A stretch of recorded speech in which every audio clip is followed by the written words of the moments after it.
All right. What is your name? My name is Mordean. Mordean. Yes. It's an interesting name. Thank you. Mordean, where'd you grow up? I grew up in Pasadena, California, till about till about 15 years old, and then I moved to Glassell Park, and I lived there for about 20 years. How was your family growing up? My family growing up, dysfunctional. Join the club. Join the club. Yeah, dysfunctional. My mother worked very hard.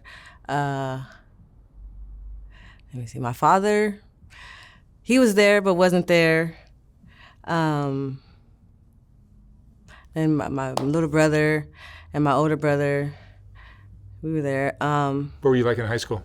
High school, I used to ditch a lot. I used to ditch and go hang out with my homegirls and smoke, pop ecstasy pills.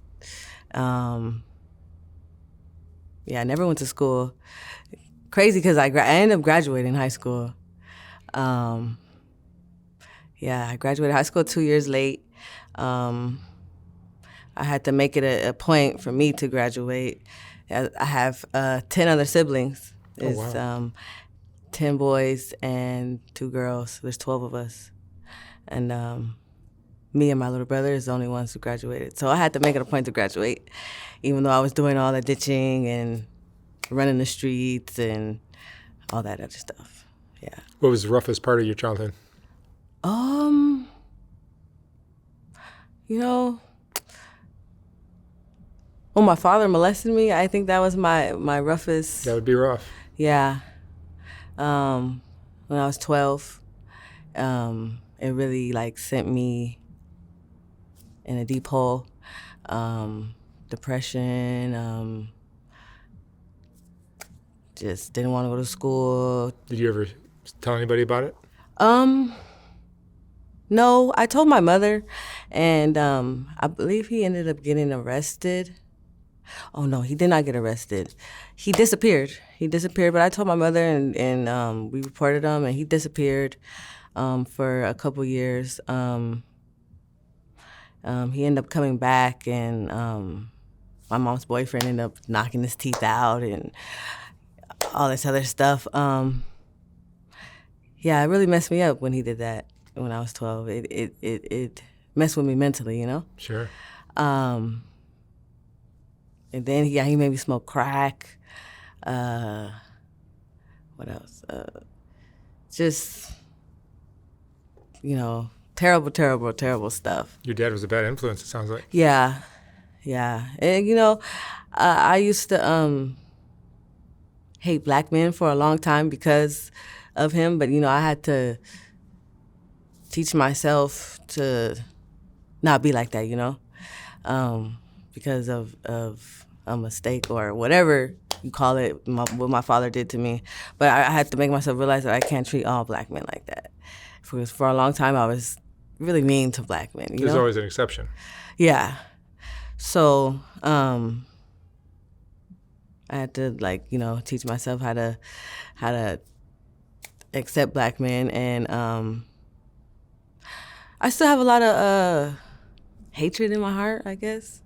I can't forgive him, no matter how much I try, It really bothers me that I can't. I don't know. I think I probably need to go to therapy or something about it. It only happened once? No, it happened twice. It happened when I was 3. Yeah, and I remember he went to jail. The police got him from the house, and he went to jail, and then he was gone for a few years, and then he came back, and he did it again when I was 12. So, yeah. How'd you get introduced to the game? I was in high school, and I had a homegirl who did it. I had always been curious on how the ropes went, and how they would make so that much money. So when I got to high school, I met my homegirl, and she wanted me to watch her back one day, and I watched her back, but I watched how she maneuvered, and I guess after that, I started doing it. Is there something in the African American culture or in among your friends that made it attractive, made prostitution an attractive lifestyle? I don't know. I guess what made it attractive is I would see like videos and like all the females with money and how they would dress and be standing out there like they have like not no care in the world, but how can I say it? They make it look glamorous. Yeah, and they do what they want, and nobody tells them nothing, and they make their money whether they have a pimp or by themselves, And it's fast money, I'm used to fast money, so it just intrigued me. What age were you when you started? High school, I was 16. Yeah, 16. Do you remember your first date? Yeah. It was horrible. But yeah, I remember. Yeah. He paid me a lot though. Yeah. It's a fat guy. Yeah. That's the reality of that job though. You're My reality? You're having sex with people you don't want to have sex with.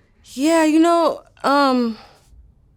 it's very, well, you have to have the mentality that, like it's only for the money and that's it. But sometimes as a woman, it gets to you kind of like, I want to say degrading. Like you just think about how many men you slept with and just like, I don't know. Like it's what's the word I want to use? You're degrading, and it makes you sometimes feel lesser than a woman. It makes you like if you have a boyfriend at home, or whatever, a baby daddy, it just makes you wonder like how does he look at you, or does he look at you the same way, or what is he really thinking, or It's not the life a young girl dreams about for it's not when she grows up. It's not. It's really not. It's dangerous. I done been in a lot of situations. What's the worst thing you've seen? The worst things I've seen a girl jump out of a car flying down the street. But it wasn't you. But it wasn't me. But the worst thing I've been through, I had to harm somebody because they was trying to kidnap me. And that was the only way I was going to be able to get out of the car. Did you carry mace or a gun or pepper spray or anything? At one point in time, I carried a gun in my boot. But I just started carrying a knife. Pepper spray really don't do nothing to nobody if they've been to the penitentiary or if they've been pepper sprayed before. It don't do nothing. But yeah, I learned to carry a knife and be more aware and never get into a car with black men. Your intuition must guide you, right? Sometimes, yeah. Like when a car pulls up, the first thing that goes through your mind is this guy safe or not? Yeah. I would think. Yeah, all the time, very much so.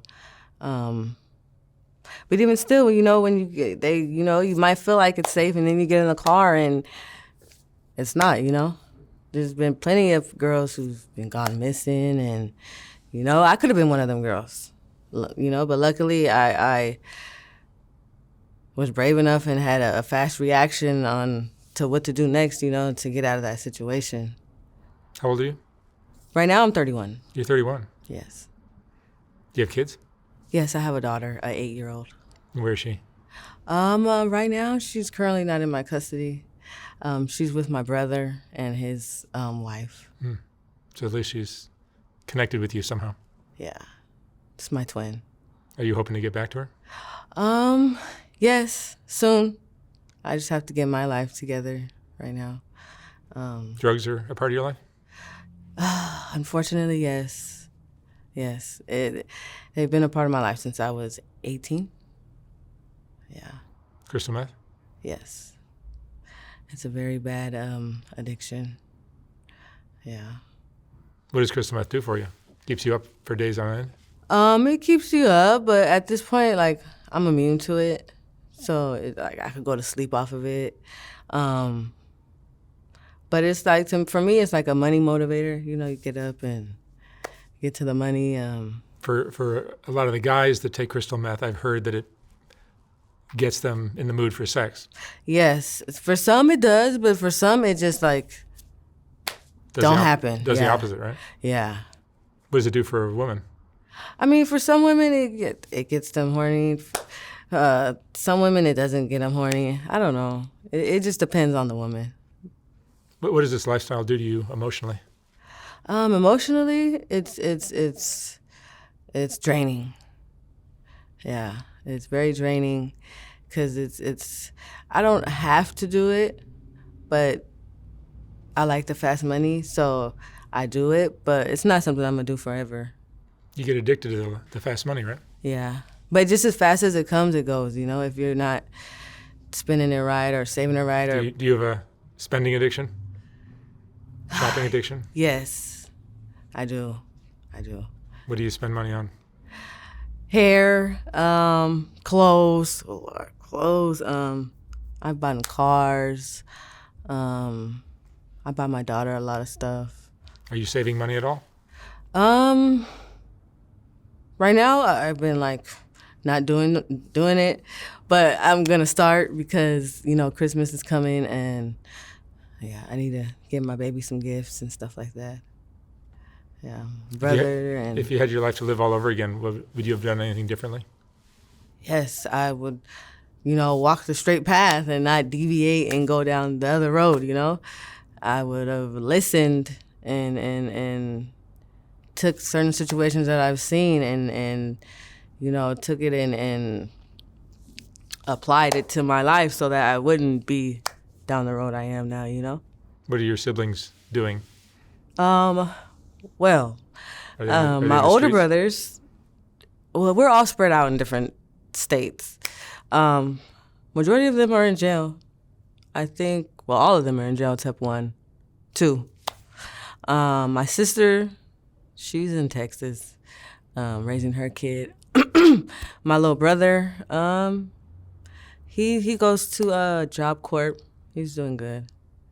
You know, he stays in his own lane, and you know, we keep in contact with each other. We check on each other and stuff. He's doing good. And you work with a pimp, or are you independent? No, I learned about that. What I do it myself, and that's it. What did you learn about having a pimp? Not to give them your money, and because you know some of them will not spend the money on you like as they should, you know, and do the right things for you. Some of them will puck off the money. It seems like one of the craziest subcultures I've ever seen. Yeah, where, and you where a work. beautiful woman like yourself will sell her ass on the street and work 7 days a week, give all the money to a dude who spends it mostly on himself. Mm-hmm. It seems like the craziest thing I've ever seen. It is. It's like you're brainwashed. Yeah, and I had to like get out of that because it's like, you know, I'm out here, I'm working, slaving, and then you just spend the money. You're like, oh no. I've been in a couple predicaments where it's just like, And they seem to spend it as if they deserve it. yeah, like as if they made it. Yeah, it's just, yeah. So I learned I'd rather get the money myself because if I mess up and I spend it, at least I did it, you know, and not no Negro. Yeah, so I learned about that. But yeah, I be out there by myself. It's a dangerous game, and you know, I think it's better to be out there by myself. I mean, cause at the end of the day, you probably need a pimp to protect you, but it's like, you know, I don't know. What have you learned about men from doing this work? Seeing all these tricks that are probably often married, right? Yeah, just you know, it makes me wonder. Like, wow, these men are married. I mean, at the end of the day, it's like, okay, you have to have that mentality. Okay, you're getting all their money, but then you sit there and you think about it. Like, damn, you know, he's going back to his wife, and men are messed up, man. Men are very messed up. Well, not all men, but some men are very messed up, man. Because then they date us and they go back to their wives. Like, I'm like, damn, that's fucked up. But it's like, it's part of the game, I guess. That's what they want to do then. Do you get some of your clients kind of getting attached to you? Yeah, I've had some crazy ones. I have, some stalkers and, some stalkers and I actually had one that wanted to marry me, and while he already had a wife, like some Mormon type crap. I'm like, ugh, it's just crazy. No. But yeah, then I have some cool ones. They're like laid back, chill, smoke weed, and they're not on that type of level. Yeah. You've been in love before? Yes, I have. Very much so. Yeah, got my heart broke, but yeah, I have. What are your dreams? What would you like to see happen in the future for you? I want to do a clothing line, have my own clothing line, for kids, and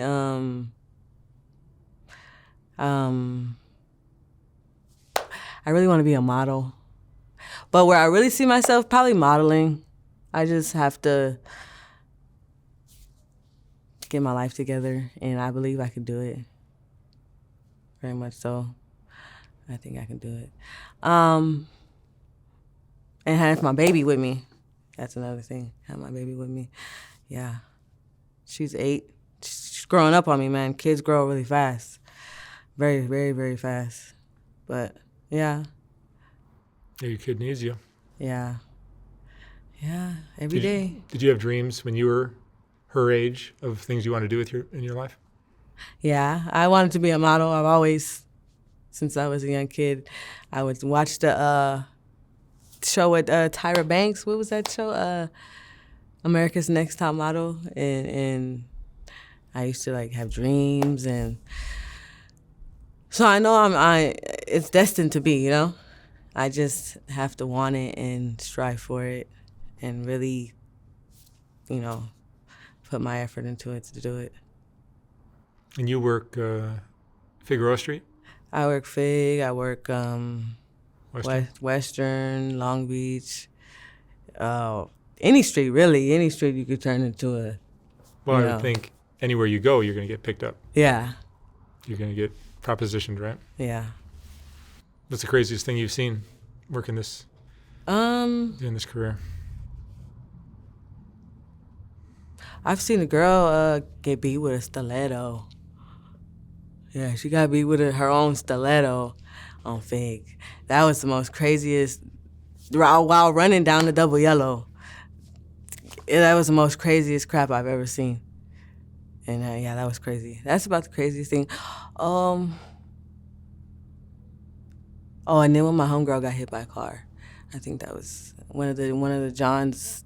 I don't know what she did, but one of the Johns hit her on Fig in '66 and killed her. Is that Essence or Butter? No, her name was Sharnice. Oh, I don't know. Yeah, it was a few years ago. It happens quite often down there, didn't it? Yeah, they never caught the guy, but it was a terrible thing. Yeah. I think Essence was shot. Yeah. It's a dangerous, dangerous game out there, man. It's dangerous. You never know if you're going to get in the car and if you're going to come back, because I've heard stories where females that end up burned on the side of the freeway, just stabbed in parking lots, left in hotel rooms. What is it that makes that attractive? You think when you realize this job could get me killed, most people would be like, well, I better quit and find something else. It's the money. It's just how fast, you can get a couple $100. How much do you make a night? It varies. But I've heard so many girls tell me they make easy $1,200, $1,500 a night. Yeah, it just all depends on the person. So when a guy picks you up, you guys typically are saying like $100, right? Yeah. And the guy, you get in the guy's car, you guys go to a motel or you go to a back alley or something. Mm-hmm. Do you somehow get more than $100 out of his pocket? Yeah, you finesse them. You know, finesse them. Especially for your time. And, you know, if they What kind of things do you say to get more money?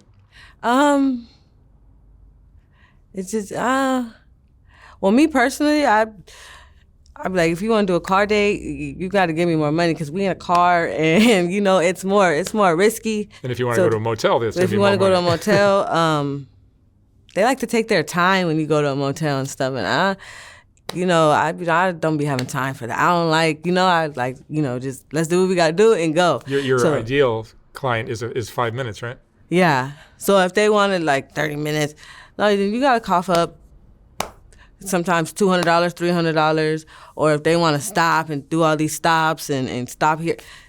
Every time you stop, I'm adding $50, like. Did a lot of the guys just want to have somebody to party with, smoke with? Yeah, if they want to smoke or grab a bite to eat, or that's time. So I'm gonna charge you, $100, $200, because my time is everything. You can't get back time. So ultimately, you're getting $400 sometimes. Yeah.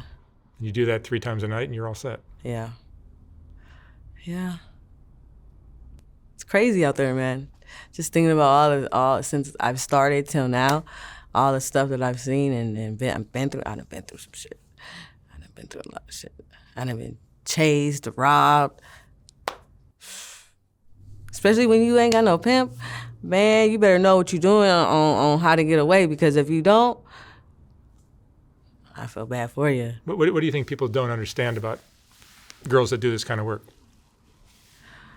The risk. The risk and yeah, just the risk. It's very risky. A lot of people don't understand. Very often, these women are just scrambling to try to make a buck. Yeah. To support their families, their kids, their whatever. Yeah. Or their drug habit. Mm-hmm. It's very risky. Do you ever see do you know of anyone that's ever really collected a lot of money, saved it, and gotten out?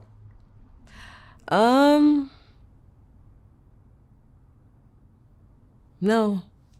Everybody's still out here staying in rooms. Yeah. The late Kenny Red told me once, I've heard him say this more than once, that nobody ever got rich in the game. Yeah, it's just like the inevitable. Like, I don't know, like maybe you'll meet a trick or something that'll, be that one to get you out of your situation. But I don't think other than that, it's just going to be the same revolving door, motels and just being out there. And because I've seen a lot of girls, it's like, you've been out here too long to still be in hotel rooms, like, it's crazy. And I don't know. Doing what you're doing, you would think, I better be making great money. Yeah. And especially socking it away every week for me to be doing this every week. Because it's like, at the end of the day, like, what's the point of doing it if you're not going to elevate or, I don't see a whole lot of elevating going on. Yeah. That's what I'm glad I don't have to do this, I'm not forced to do it. I could stop at any given moment. That's the only good thing of my situation. What stops you from stopping? Waiting 2 weeks for a paycheck? Yeah, and that in my background, it's hard for me to get a job because I have like a messed up background as far as my criminal activities and stuff. So like when I apply for certain jobs, it's just like a bummer, So it's just like, fuck, I'm gonna just go back out here and do what I do best, Yeah. That's the only thing that sucks.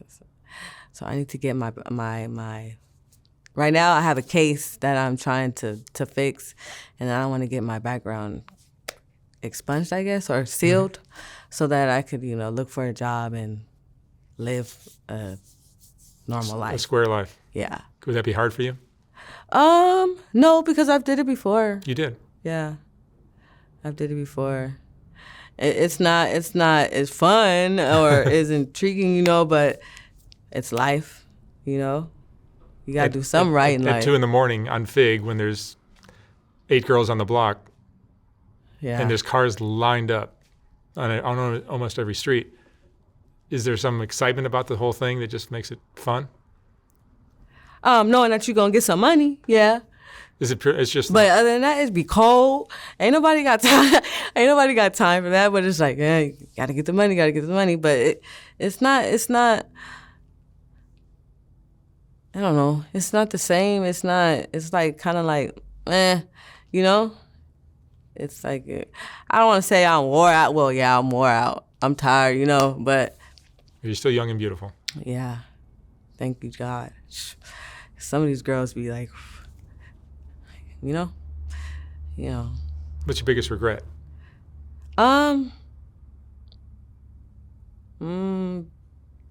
This lifestyle. Yeah.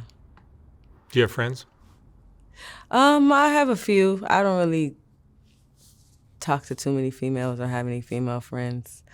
But I have a few from high school I still keep in contact with. Yeah. And Darla, what would you say is the most important lesson you've learned in your life?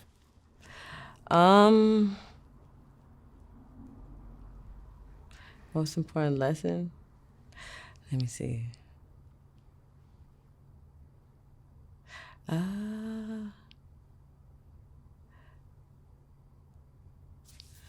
You're still learning. Yeah, I'm still learning. I'm still learning.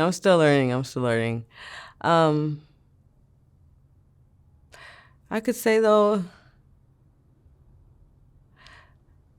losing my daughter, like, I wouldn't say, well, it's kind of like the biggest lesson, you know, because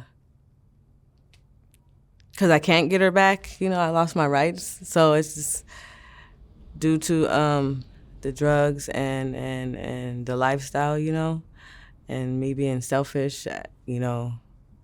I didn't plan to. I wasn't trying to have no kids when I got pregnant with my daughter, and you know, I brought her into this world, and so you know, I should have been there for her as a mother, you know. But yeah, the drugs and this lifestyle is like the biggest lesson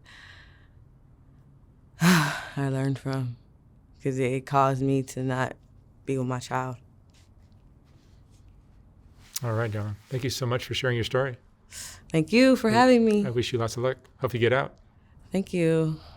Thank you.